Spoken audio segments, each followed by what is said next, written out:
നമസ്കാരം. മുഖ്യമന്ത്രിയായിരുന്ന പിണറായി വിജയന്റെ മകൾ വീണ വിജയന് എന്തിനാണ് കരിമണൽ കർത്ത മാസപ്പടി കൊടുത്തത്? ഏറ്റവും പ്രസക്തമായ ഒരു ചോദ്യമാണ്. നമ്മുടെ ജൂബ തോമാച്ചനുണ്ടല്ലോ, തോമസ് ഐസക് എന്ന് പറയുന്ന ആസ്ഥാന ബുദ്ധിജീവി, അദ്ദേഹമൊക്കെ GST അടച്ചു, ടാക്സ് അടച്ചു, അതുകൊണ്ട് ഇത് നീതിപരമാണ് എന്ന് പറയുന്ന ആ തട്ടിപ്പിന്റെ പിന്നിലെ യഥാർത്ഥ പ്രചോദനം എന്താണ്?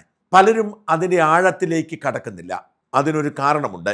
മാസപ്പടി കൈപ്പറ്റാത്തതായി ആരും തന്നെ ഇല്ല എന്ന് വ്യക്തമായിരിക്കുന്നു. കഴിഞ്ഞ ദിവസം ഞങ്ങൾ പുറത്തുവിട്ട സീരിയസ് ഫ്രോഡ് ഇൻവെസ്റ്റിഗേഷൻ ഓഫീസിന്റെ പൂർണ്ണമായ അന്വേഷണ റിപ്പോർട്ടിൽ കൃത്യമായി പറയുന്നുണ്ട്, ഇപ്പറഞ്ഞ രേഖകൾക്കൊപ്പം ഇൻകം ടാക്സ് ഡിപ്പാർട്ട്മെന്റ് കൈമാറിയ 700 പേജുള്ള ഒരു ഡയറിയിൽ കേരളത്തിലുള്ള എല്ലാ രാഷ്ട്രീയ പാർട്ടി നേതാക്കൾക്കും, സമുദായ നേതാക്കൾക്കും, മതസംഘടനകൾക്കും, ചില മാധ്യമ പ്രവർത്തകർക്കും, മാധ്യമ സ്ഥാപനങ്ങൾക്കും കരിമണൽ കർത്ത പണം കൊടുത്തിട്ടുണ്ടെന്ന്. അത് കൈപ്പറ്റാത്തതായി ആരുമില്ല. വെള്ളാപ്പള്ളി നടേശനും പുന്നല ശ്രീകുമാറും ഹിന്ദു ഐക്യവേദിയും RSSും BJPയും ചില മുസ്ലിം സംഘടനകളും ചില ക്രിസ്ത്യൻ സംഘടനകളും സകല രാഷ്ട്രീയ പാർട്ടി നേതാക്കളും മാസപ്പടി കൈപ്പറ്റിയവരാണ്. അതിൽ ഏറ്റവും അധികം കൈപ്പറ്റിയത് പിണറായി വിജയനും PK കുഞ്ഞാലിക്കുട്ടിയുമാണെന്ന് മാത്രം. എന്നാൽ ഇതേക്കുറിച്ചുള്ള വിശദമായ റിപ്പോർട്ടുകൾ പുറത്തു വരാതിരിക്കാൻ പ്രധാന കാരണം മാധ്യമ സ്ഥാപനങ്ങൾക്കുള്ള പങ്കാണ്. മാതൃഭൂമിയുടെ മാനേജിംഗ് ഡയറക്ടറായിരുന്ന MB വീരേന്ദ്രകുമാർ പലതവണ ലക്ഷങ്ങൾ കൈപ്പറ്റിയതിൻ്റെ ലിസ്റ്റ് പുറത്തു വന്നിട്ടുണ്ട്. മനോരമ ജീവനക്കാരൻ എന്ന പേരിൽ ആരോ ഒരാൾ മനോരമയിൽ വർക്ക് ചെയ്യുമ്പോൾ പണം വാങ്ങിയിട്ടുണ്ട്. തുടർച്ചയായി 10-15 ലക്ഷം രൂപ വീതം കേരള കൗമുദി വാങ്ങുമായിരുന്നു. വടയാർ സുനിൽ എന്ന മാധ്യമ പ്രവർത്തകൻ അനേകം മാസങ്ങളിൽ 10 ലക്ഷവും അതിൽ കൂടുതലുമൊക്കെ കൈപ്പറ്റുമായിരുന്നു. അതുകൊണ്ട് തന്നെ മാധ്യമ സ്ഥാപനങ്ങൾക്ക് വാർത്തയോട് ചതുർത്ഥിയാണ്. അവർ പിണറായി വിജയനിലും വീണ വിജയനിലും മാത്രം ഒതുങ്ങി നിൽക്കുന്നത് അതുകൊണ്ടാണ് വീണ വിജയന് എന്തുകൊണ്ടാണ് കരിമണൽ കർത്ത മാസപ്പടി കൊടുത്തത് എന്നതിൻ്റെ ഉത്തരം ആർക്കും മനസ്സിലാക്കാൻ കഴിയുന്നില്ല. വീണ വിജയൻ ഈ മാസപ്പടിക്ക് പകരം ചെയ്തു കൊടുത്ത സേവനം എന്തെന്ന് ഞങ്ങൾ കണ്ടെത്തുകയാണ്. 2016 പിണറായി വിജയൻ അധികാരത്തിലെത്തുമെന്ന് ഉറപ്പായതിന് തൊട്ടു മുമ്പാണ് വീണ വിജയൻ ഒരു കടലാസ് കമ്പനിയായി എക്സാലോജിക് തുടങ്ങുന്നത്. കേരളത്തിൽ തുടങ്ങിയാൽ തട്ടിപ്പ് ബുദ്ധിമുട്ടായാലോ എന്ന് കരുതി ബാംഗ്ലൂരിൽ അത് തുടങ്ങുന്നു. 1 പേഴ്സൺ കമ്പനി, അതായത് ഒരാൾ മാത്രമുള്ള ഒരു കമ്പനി. ആ 1 പേഴ്സൺ കമ്പനി പ്രധാന വരുമാനമായി കണ്ടെത്തിയത് കരിമണൽ കർത്തയുടെ CMRL നിന്നുള്ള മാസപ്പടിയായിരുന്നു. കൂടാതെ സംസ്ഥാനത്ത് ഏതെങ്കിലും വിദ്യാഭ്യാസ സ്ഥാപനങ്ങൾക്ക് NOCയോ മറ്റ് സർക്കാർ സഹായങ്ങളോ വേണമെങ്കിൽ മുഖ്യമന്ത്രി additional private secretary CM Raveendran അവരോട് പറയുമായിരുന്നു വീണ വിജയന്റെ കമ്പനിയിൽ നിന്നും സോഫ്റ്റ്വെയർ വാങ്ങാൻ. ആ സോഫ്റ്റ്വെയർ കൊണ്ട് എന്തെങ്കിലും ഗുണമുള്ളത് കൊണ്ടല്ല. മോഹിനിയാട്ടം എന്ന സിനിമയിൽ ക്ഷേത്രം തുടങ്ങി കൈക്കൂലി വാങ്ങിയതുപോലെ ഒരു കടലാസ് കമ്പനി തുടങ്ങി പണം കൊടുക്കുക, നിയമപരമാക്കുക എന്നതായിരുന്നു ലക്ഷ്യം. അങ്ങനെ കോടികൾ മറിഞ്ഞു. എന്നാൽ ഏറ്റവും സുരക്ഷിതമായ വരുമാനം വീണ വിജയന് CMRL കമ്പനി കൊടുക്കുന്നതായിരുന്നു. വീണയ്ക്ക് 5 ലക്ഷം രൂപ വീതവും വീണയുടെ കമ്പനിക്ക് 3 ലക്ഷം വീതവുമാണ് മാസങ്ങളോളം CMRL ഒരു പണിയും ചെയ്യാതെ കൈമാറിയത്. CMRL എന്ന കമ്പനി പിണറായി അധികാരത്തിൽ വരുന്നതിന് മുമ്പ് തന്നെ ഉള്ളതാണ്. 2011 മുതൽ 16 വരെയുള്ള ഉമ്മൻചാണ്ടി സർക്കാരിന്റെ കാലത്തും അനധികൃതമായി തന്നെ CMRL കരിമണൽ ഖനനം നടത്തിയിരുന്നു. അതിന് തടസ്സം നിൽക്കാതിരിക്കാനാണ് അന്നത്തെ വ്യവസായ മന്ത്രിയായിരുന്ന കുഞ്ഞാലിക്കുട്ടി അടക്കമുള്ളവർക്ക് പണം കൊടുത്തത്. രമേശ് ചെന്നിത്തലയും ഉമ്മൻചാണ്ടിയും VD സതീശനുമൊക്കെ ലിസ്റ്റിൽ ഇടം പിടിച്ചത് ആ കാലഘട്ടത്തിലാണ്. അങ്ങനെ പിണറായിയുടെ കാലം വരുന്നു, അത് തുടരുന്നു. ഈ കാലഘട്ടത്തിൽ ഖനനം നടത്തുന്നതിന് പാരിസ്ഥിതികമായ ചില പ്രശ്നങ്ങൾ മാത്രമാണ് ഉണ്ടാവാൻ സാധ്യതയുള്ളത്. പരിസ്ഥിതി മലിനീകരണം ഉണ്ടാക്കുന്ന കച്ചവടമായതുകൊണ്ട് മലിനീകരണ നിയന്ത്രണ ബോർഡിനും രാഷ്ട്രീയക്കാർക്കും പണം കൊടുത്താൽ സുഗമമായി പോവാം. അതുകൊണ്ടാണ് ഡയറിയിൽ PV, OC, KK എന്നൊക്കെ എഴുതി പണം കൊടുത്തുകൊണ്ടിരുന്നത്. അങ്ങനെ വർഷം തോറും കോടികൾ കൊടുത്തുകൊണ്ടിരിക്കുന്നു. അതിനിടയിൽ അപ്രതീക്ഷിതമായ ഒരു സംഭവം ഉണ്ടാകുന്നു. 2019 കേന്ദ്ര സർക്കാർ ഒരു ഉത്തരവിലൂടെ സ്വകാര്യ മേഖലയിലെ കരിമണൽ ഖനനം നിരോധിക്കുന്നു. ഇവിടെയാണ് അതിൻ്റെ ട്വിസ്റ്റ് ആരംഭിക്കുന്നത്. കരിമണൽ ഖനനം ചെയ്യാൻ അവകാശം നിയമപരമായി നിഷേധിക്കപ്പെടുന്നു. ഇക്കാര്യം കേന്ദ്ര സർക്കാർ സംസ്ഥാനത്തെ അറിയിക്കുന്നു. പിണറായിയുടെ വ്യവസായ വകുപ്പിന്റെ ചുമതലയാണ് ലൈസൻസ് റദ്ദു ചെയ്യുക എന്നത്. എന്നാൽ പിണറായി വിജയൻ അത് ചെയ്തില്ല. 4 വർഷത്തോളം അത് ചെയ്യാതെ കരിമണൽ കർത്തയെ സഹായിച്ചപ്പോഴാണ് മകൾ വീണ വിജയന് മാസപ്പടി നിയമപരമായി 5 ലക്ഷവും 3 ലക്ഷവും വീതം എത്തിയത്. ഇതിൻ്റെ രേഖകളാണ് എക്സ്ക്ലൂസീവായി മറുനാടൻ പ്രേക്ഷകർക്ക് മുമ്പിൽ അവതരിപ്പിക്കുന്നത്. ഇത് സാങ്കേതികമായി മനസ്സിലാക്കാൻ പ്രയാസമുള്ളത് കൊണ്ട് ഈ വിഷയത്തെക്കുറിച്ച് അറിയാവുന്ന ഒരു വിദഗ്ധനോട് ഞാനൊരു നോട്ട് എഴുതി തരാൻ പറഞ്ഞു. അദ്ദേഹം എഴുതി തന്ന നോട്ട് ലളിത ഭാഷയിലാക്കി ഞാൻ വായിച്ചു കേൾപ്പിക്കാം. അപ്പോൾ തെറ്റില്ലാതെ യഥാർത്ഥത്തിൽ എങ്ങനെയാണ് മാസപ്പടിക്ക് പകരം വീണ വിജയൻ സേവനം കൊടുത്തത് എന്ന് പ്രേക്ഷകർക്ക് പിടികിട്ടും. ആലുവ എടയാർ ആസ്ഥാനമായി പ്രവർത്തിക്കുന്ന CMRL രാജ്യത്തെ ഏറ്റവും വലിയ സിന്തറ്റിക് റൂട്ടൈൽ നിർമ്മാതാക്കളും സംസ്ഥാനത്തെ പ്രമുഖ ധാതു സംസ്കരണ കമ്പനിയുമാണ്. സിന്തറ്റിക് റൂട്ടൈൽ, ഫെറിക് ക്ലോറൈഡ് എന്നിവ ആഭ്യന്തര കയറ്റുമതി വിപണിയിൽ എത്തിക്കുന്ന കമ്പനിക്ക് നൂറുകണക്കിന് കോടി രൂപയുടെ വാർഷിക വിറ്റുവരവുണ്ട്. കോർപ്പറേറ്റ് കാര്യ മന്ത്രാലയത്തിൽ സമർപ്പിച്ച രേഖകൾ പ്രകാരം വിവാദ കാലയളവിൽ കമ്പനിയുടെ വാർഷിക വിറ്റുവരവ് 400 കോടി രൂപ കടന്നിരുന്നു. 2022-23 സാമ്പത്തിക വർഷത്തിൽ ഇത് 444 കോടി രൂപയിലേക്ക് എത്തുകയും ചെയ്തു. ഇതിൽ വലിയൊരു പങ്ക് കയറ്റുമതിയിലൂടെ ലഭിച്ചതാണ്. സിന്തറ്റിക് റൂട്ടൈൽ നിർമ്മാണത്തിനായി കമ്പനിക്ക് പ്രതിവർഷം 1 ലക്ഷം മെട്രിക് ടണ്ണോളം ഇൽമനൈറ്റ് ആവശ്യമുണ്ട്.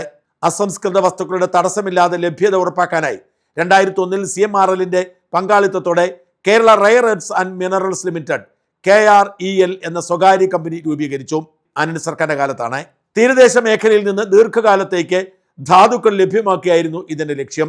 തുടർന്ന് ആലപ്പുഴ ജില്ലയിൽ വൻതോതിൽ തീരദേശ ഭൂമി വാങ്ങിയ കമ്പനി കൊല്ലം ആലപ്പുഴ ജില്ലയിൽ മോണോസൈറ്റ് ഇണങ്ങിയ തീരങ്ങളിൽ നിന്ന് കരിമണൽ ഖനനം നടത്തുന്നതിനായി 2004 ഖനനാനുമതി സ്വന്തമാക്കി. ഖനനവുമായി ബന്ധപ്പെട്ട കൃത്യം 29 അപേക്ഷകളാണ് കമ്പനി സംസ്ഥാന മൈനിങ് ആൻഡ് ജിയോളജി വകുപ്പിന് സമർപ്പിച്ചിരിക്കുന്നത്.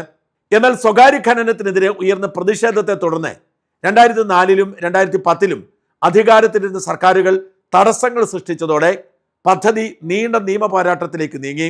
നമുക്കറിയാം, ആന്റണിയും VS അച്യുതാനന്ദനും അവരാണ് ഇതിനെ ശക്തമായി ഇടപെടൽ നടത്തിയത്. സർക്കാർ തീരുമാനങ്ങളെ കമ്പനി ഹൈക്കോടതിയിൽ ചോദ്യം ചെയ്യുകയും അനുകൂല ഉത്തരവ് സമ്പാദിക്കുകയും ചെയ്തു. വാസ്തവത്തിൽ സർക്കാർ തോറ്റുകൊടുത്തതാണ്.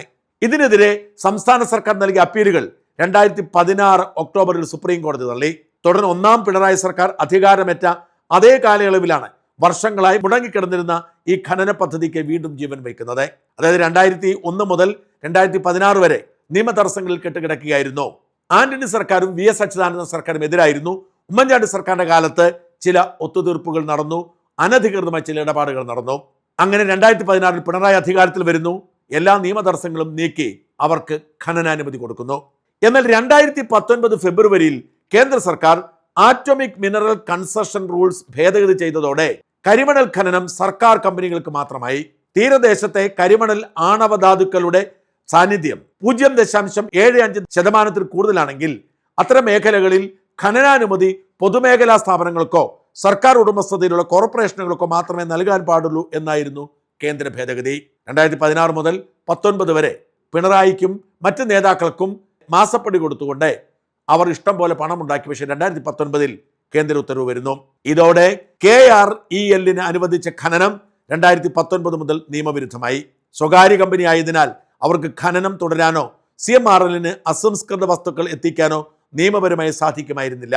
കേന്ദ്ര ഭേദഗതി വന്നതിനാൽ ഖനനം നിർത്താൻ 2019 മാർച്ചിൽ കേന്ദ്ര ഖനന മന്ത്രാലയവും തൊട്ടു പിന്നാലെ ഏപ്രിൽ സംസ്ഥാന മൈനിങ് ആൻഡ് ജിയോളജി ഡയറക്ടറും സംസ്ഥാന സർക്കാരിന് ഔദ്യോഗികമായി കത്ത് നൽകിയിരുന്നു.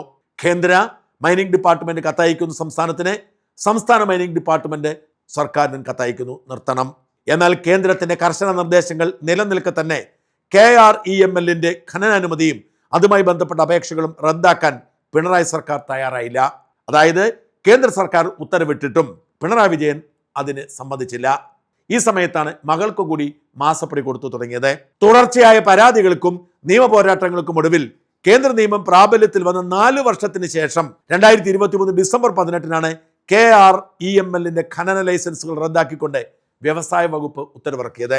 കേന്ദ്ര ഭേദഗതി വന്ന് 4 വർഷത്തോളം സംസ്ഥാന സർക്കാർ റദ്ദാക്കൽ ഉത്തരവ് വൈകിപ്പിച്ച ഈ കാലയളവിൽ CMRL വൻതോതിൽ വാണിജ്യ പ്രവർത്തനം നടത്തി. കമ്പനിയുടെ വാർഷിക കണക്ക് പ്രകാരം 2020-21 239 കോടി, 21-22 290 കോടി, 22-23 444 കോടി, 23-24 300 കോടി. ഈ 4 വർഷത്തോടെ CMRL നടത്തിയ മൊത്തം ബിസിനസ് 1500 കോടി രൂപയ്ക്ക് മുകളിലാണ്. ഇതേ കാലയളവിലാണ് മുഖ്യമന്ത്രി പിണറായി വിജയന്റെ മകൾ T വീണയുടെ ഉടമസ്ഥതയിലുള്ള IT കമ്പനിയായ എക്സാലോജിക് സൊല്യൂഷൻസും CMRLും തമ്മിലുള്ള വിവാദ സാമ്പത്തിക ഇടപാടുകൾ നടക്കുന്നത്.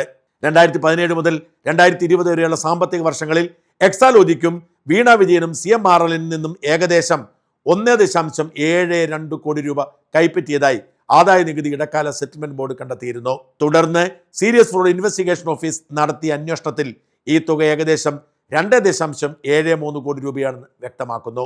എക്സാലോജിക് കമ്പനി CMRLന് യാതൊരു സേവനവും നൽകിയതായി തെളിവുകളില്ലാതിരുന്നിട്ടും കരാർ പ്രകാരം പ്രതിമാസ പേയ്മെന്റുകൾ കൃത്യമായി നൽകിയിരുന്നതായി CMRL MD ശശിധരൻ കർത്ത ആദായ നികുതി സെറ്റിൽമെന്റ് ബോർഡിന് സത്യവാങ്മൂലം നൽകിയിരുന്നു. എന്നാൽ ബാങ്കുകൾ വഴി നടത്തിയ സുതാര്യമായ വാണിജ്യ ഇടപാടുകളാണിതെന്നും തങ്ങൾ തെറ്റൊന്നും ചെയ്തിട്ടില്ലെന്നുമാണ് വീണ വിജയനും മുഖ്യമന്ത്രിയും ആവർത്തിക്കുന്നത്. SFI അന്വേഷണവും ഹർജികളും നിലവിൽ കോടതികളുടെ പരിഗണനയിലാണ്.